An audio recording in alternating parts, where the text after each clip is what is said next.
We take you now to Grover's Mill, New Jersey. Ladies and gentlemen, this is Carl Phillips again, out at the Wilmot Farm, Grover's Mill, New Jersey. Professor Pearson and myself made the 11 miles from Princeton in 10 minutes. Well, I hardly know where to begin. To paint for you a word picture of the strange scene before my eyes, like something out of a modern Arabian Nights. Es la adaptación radiofónica que Orson Welles hizo de La Guerra de los Mundos. Ocurrió hace 80 años y produjo una ola de terror en Estados Unidos sin precedentes.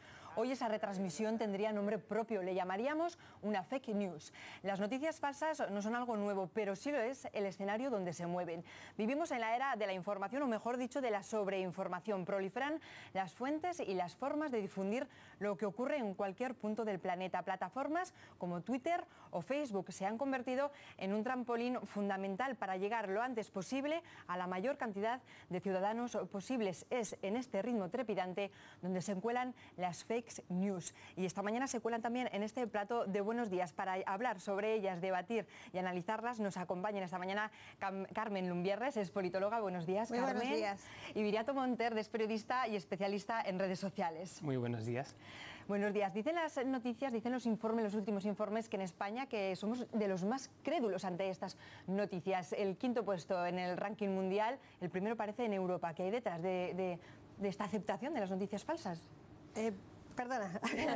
Adelante, Carmen. No, que por dos razones fundamentales, eso dicen todos los estudios. Primero, porque en España es donde más se usan las redes sociales de Europa, somos muy activos en Facebook, Twitter y WhatsApp. No nos olvidemos que WhatsApp también es una red social y de hecho fue una de las herramientas que utilizó, por ejemplo, Bolsonaro en Brasil para hacer su campaña política. Y segundo, porque somos una sociedad, no solo en asuntos políticos, sino en términos sociales y culturales, muy polarizada. Y entonces, claro, la polarización política hace que prefieras creerte las noticias de tu bando, por decirlo de alguna manera, ¿no?, de tu burbuja informativa, que no las del otro bando. Y esto lo hemos visto en asuntos territoriales como Cataluña, por ejemplo, o también sobre las últimas fake news o desinformación, que es un concepto más global, sobre migraciones. Hemos visto cómo se utilizaban datos falsos sobre migraciones, porque estamos muy polarizados también incluso en una cuestión como la gestión de las migraciones. ¿Qué lectura haces, Viriato? Coincido plenamente con Carmen en los dos factores y además quizás nos falta un poquito de formación, de herramientas, de conceptos a la ciudadanía, de hecho, para defendernos ante esos peligros que traen las fake news, porque coincidimos todos, esto no es algo nuevo ni mucho menos, los bulos son muy antiguos, tan antiguos como la historia de la comunicación, de hecho, cambia el canal, cambia la difusión seguramente, entonces ante ese aumento de peligros necesitamos herramientas, necesitamos formación, que la podemos adquirir incluso cada uno por nuestra cuenta, hay muchas vías, muchas herramientas para defendernos ante este fenómeno, e insisto, añadido a los dos factores que decía Carmen. Y seguramente con los años también cambiará lo que hace, la causa que hace que se generen esas noticias falsas. ¿De dónde surge? ¿Cuál es el primer paso que alguien dice, bueno, voy a convertir una noticia falsa, y cómo es posible que la ola expansiva llegue tan lejos, ¿no?, que nadie diga, bueno, esto no lo voy a retuitear, no lo voy a pasar, no le voy a dar más tiempo?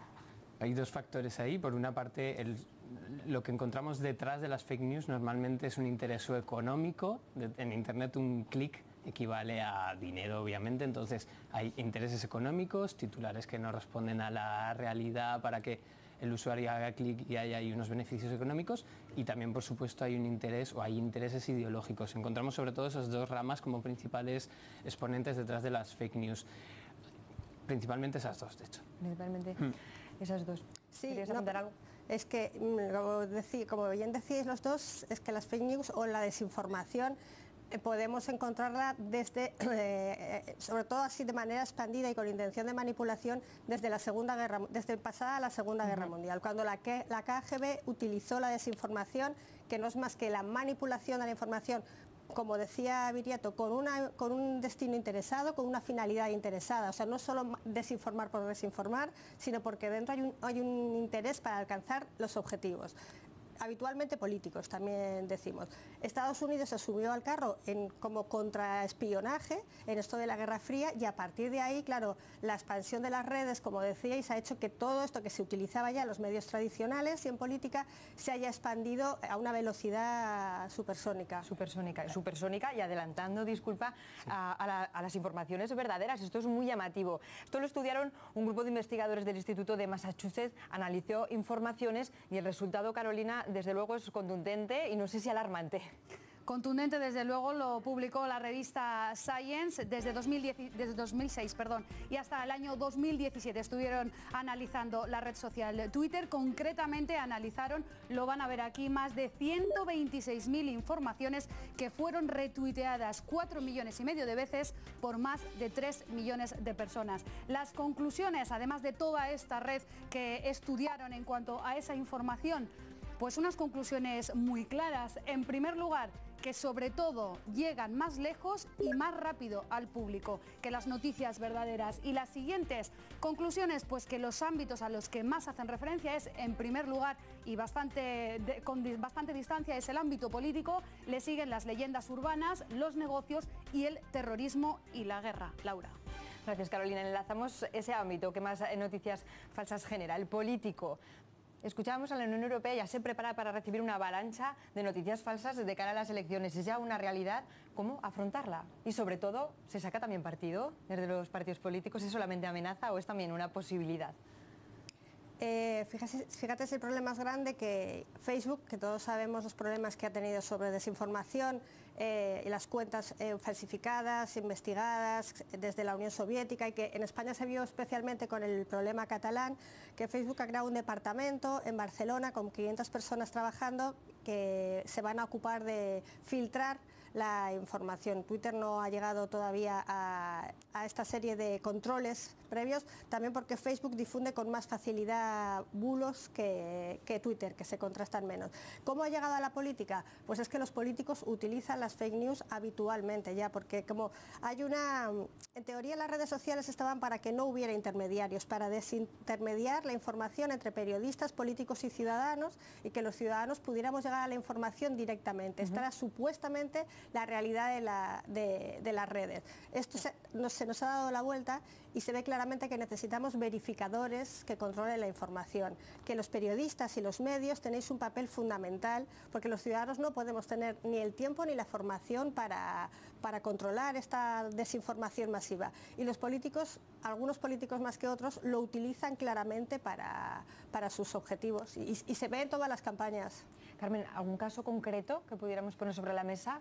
Pues por ejemplo, antes hablábamos de migraciones. Los datos falsos que se están dando interesadamente sobre los migrantes que llegan a España y que han utilizado algunos partidos políticos como PP y Ciudadanos sobre los millones de inmigrantes que llegan a nuestras costas, cuando este año han llegado 24.000 inmigrantes. Se utiliza esa información de manera sistemática y además se hace no solo como opinión personal del que tuitea, sea de un partido político o un particular, sino que se hace a través de la mezcla multicanal de medios, que es el tuit más la reseña o medio de comunicación que dice eso, que se apropia de eso. Sin esa conjunción de medios de comunicación o plataformas, porque a algunos no se lo puede llamar medios, más la difusión de Twitter, hace que entonces se produzca la viralidad, porque la opinión de uno mismo, o sea, mi opinión en Twitter no tiene esa capacidad de difusión como si yo enlazo con un medio concreto, Mediterráneo Digital, por ejemplo, que tiene unas fotos espectaculares, un titular muy llamativo, un titular negativo, porque mueven más las emociones negativas que las positivas, y así se consigue la viralización. Sí. Sin quitar importancia al papel que tenemos los periodistas, que desde luego somos una parte importante, pero también las grandes plataformas que están poniendo en marcha. Lo comentaba Carmen, Facebook parece que ya restringe contenidos, pero hay muchos que pasan, hay muchos que nos siguen llamando la atención de manera casi descarada. ¿En qué se basa, o sea, quién decide y cómo, en base a qué, lo que se debe quitar de esa red? Este punto es muy importante porque de hecho las grandes plataformas, bueno, la tecnología es neutra, eso es obvio, el uso que le damos la ciudadanía es lo que le convierte a estas herramientas en buenas o malas, ¿verdad? Eso es muy importante. A partir de ahí sí creo que debemos ser exigentes con ciertos canales, porque además son empresas privadas que tienen un lucro, etcétera, y que no han puesto filtros, como decía Carmen, ahora Facebook, por ejemplo, se ha puesto a ello, pero en mi opinión muy tarde, y cuando además han pasado una serie de escándalos que casi les han obligado a ello, ¿verdad? No solo Facebook o Twitter, no solo las redes puras, buscadores, Google, por ejemplo, también es importantísimo el uso del algoritmo para posicionar noticias falsas. Entonces, estas grandes compañías, en realidad, hasta que la cuestión no ha explotado, entre comillas, no se han puesto a ello. Y es realmente importante porque, como decíamos, hay grandes intereses detrás de estas noticias falsas, de estas fake news. Entonces, como ciudadanía, debemos ser, creo, muy exigentes con estas plataformas en nuestro uso y en nuestras reivindicaciones, en ambos casos. Hablabas de intereses también económicos. Las noticias falsas mueven dinero. Por supuesto. El económico, como decíamos antes, es uno de los principales. Esto que está tan identificado respecto a los medios de comunicación, que es el clickbait, un anglicismo como de costumbre, que es ese titular que luego no corresponde realmente a la información que hay dentro y que está buscando el clic rápido, tiene un interés económico, claro, y de hecho muchos modelos de negocio en Internet a nivel de contenidos digitales se basan en algo tan sencillo como eso. Entonces es muy importante controlar y creo que corresponde más a la ciudadanía, de hecho. A la ciudadanía. Sin embargo, es curioso, ahora vamos a ver unas imágenes. El primer estudio que se hacía sobre fake news en España dejaba unos datos que realmente son muy curiosos. Lo vemos ya en pantalla. Por ejemplo, había noticias falsas que eran muy creídas y noticias verdaderas que eran muy poco creídas. Vemos ahí Amazon. Se prepara para lanzar un supermercado robotizado. ¿Lo creyó? Pues casi todo el mundo, 75,7% de los encuestados.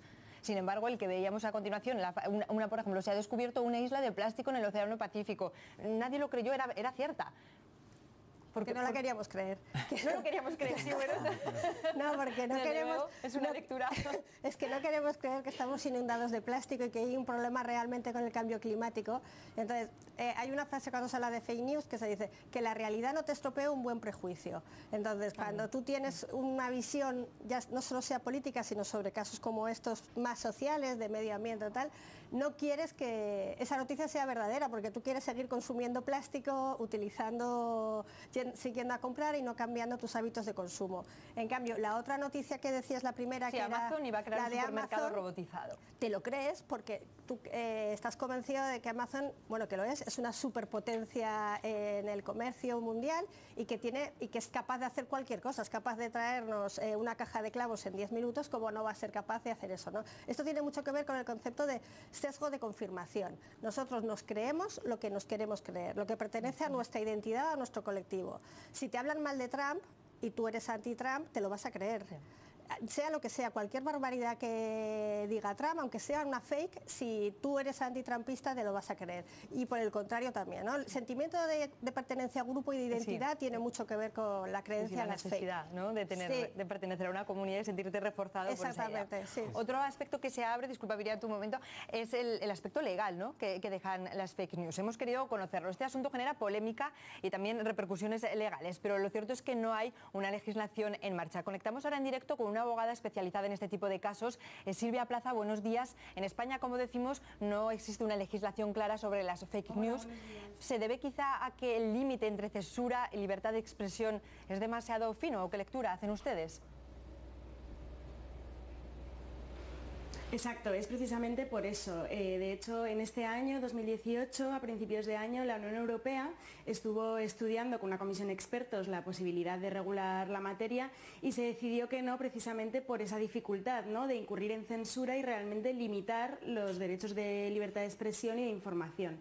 Sí que hay otros países, como por ejemplo Francia o Alemania, donde hay una regulación y se pueden incluso secuestrar estas noticias cuando se verifica que son falsas, o incluso multar a los servidores que no las eliminen, pero está siendo muy polémica porque muchas veces el tiempo que tenemos para determinar que efectivamente una noticia es falsa es ya demasiado tarde, ¿no? Se puede verificar una vez que ya se ha producido el daño o al revés, incurriríamos en censura de información que fuera verdadera. ¿Existen, Silvia, casos concretos en los que se haya penalizado, casos que podamos conocer y ponerle cara? Claro, en España hay casos, pero más dirigidos a lo que son las injurias, o sea, cuando se refiere, por ejemplo, a una noticia falsa de una persona en particular a la que se le ha dañado y, por ejemplo, pues ya ella como agraviada ha podido denunciarlo.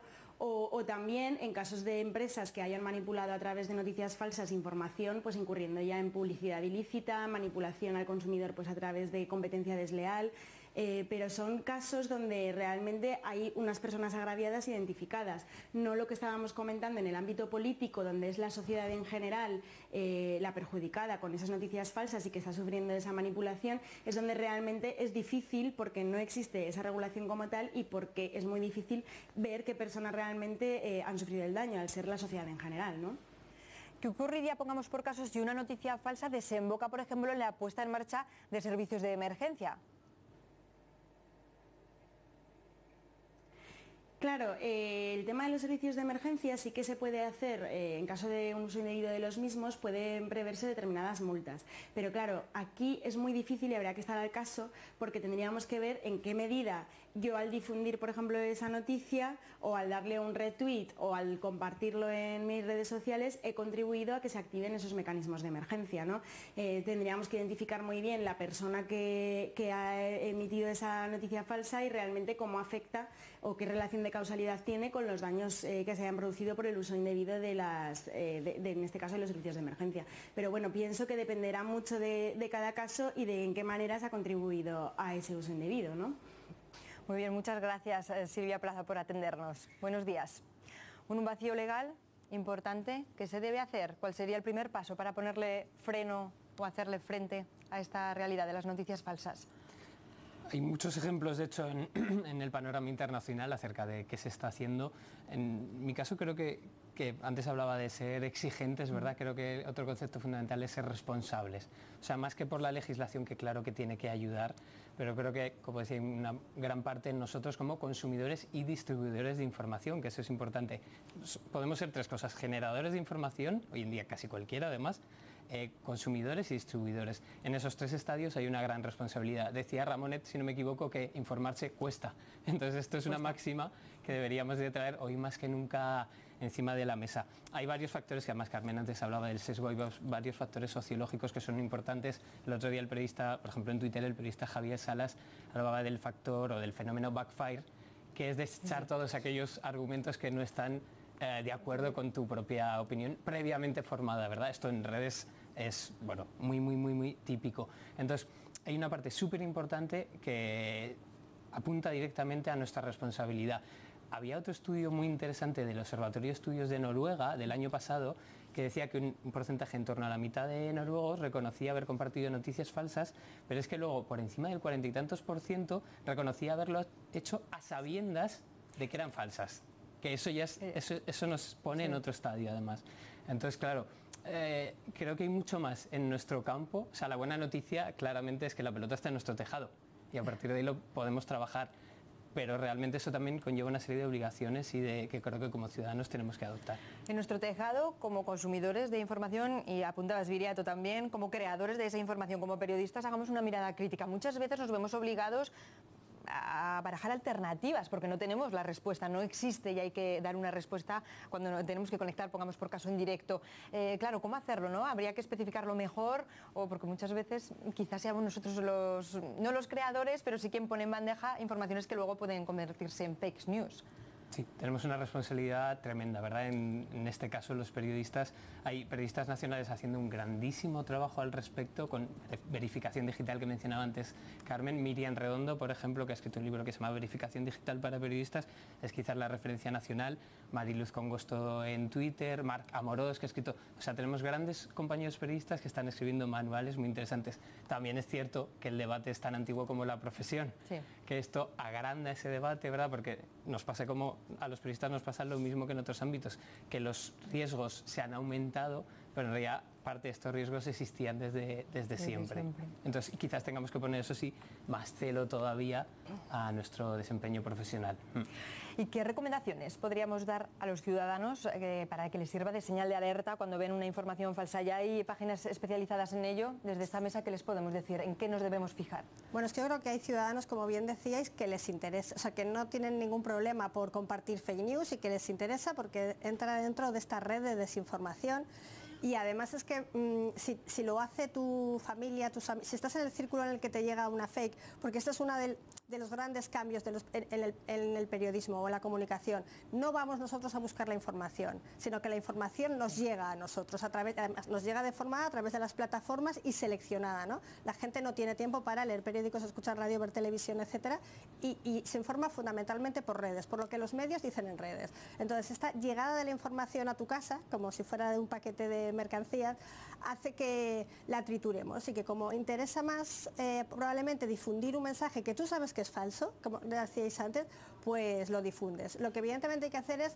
contrastar abrir el link, ver de qué medio está hablando, qué medio es el que está dando esta información, compararlo con otros medios que a ti te parezcan serios, y luego hay plataformas como Maldito Bulo o personas especializadas como Mariluz Congosto, y en general, yo creo que en general la profesión periodística, saber si los medios serios, por decirlo de alguna manera, contrastan esa información o no. Es más difícil que cuele una fake news a 15 medios que no que veas que solo proviene de una plataforma como Rusia Today o Mediterráneo, otra vez lo voy a volver a repetir, o Mediterráneo Digital.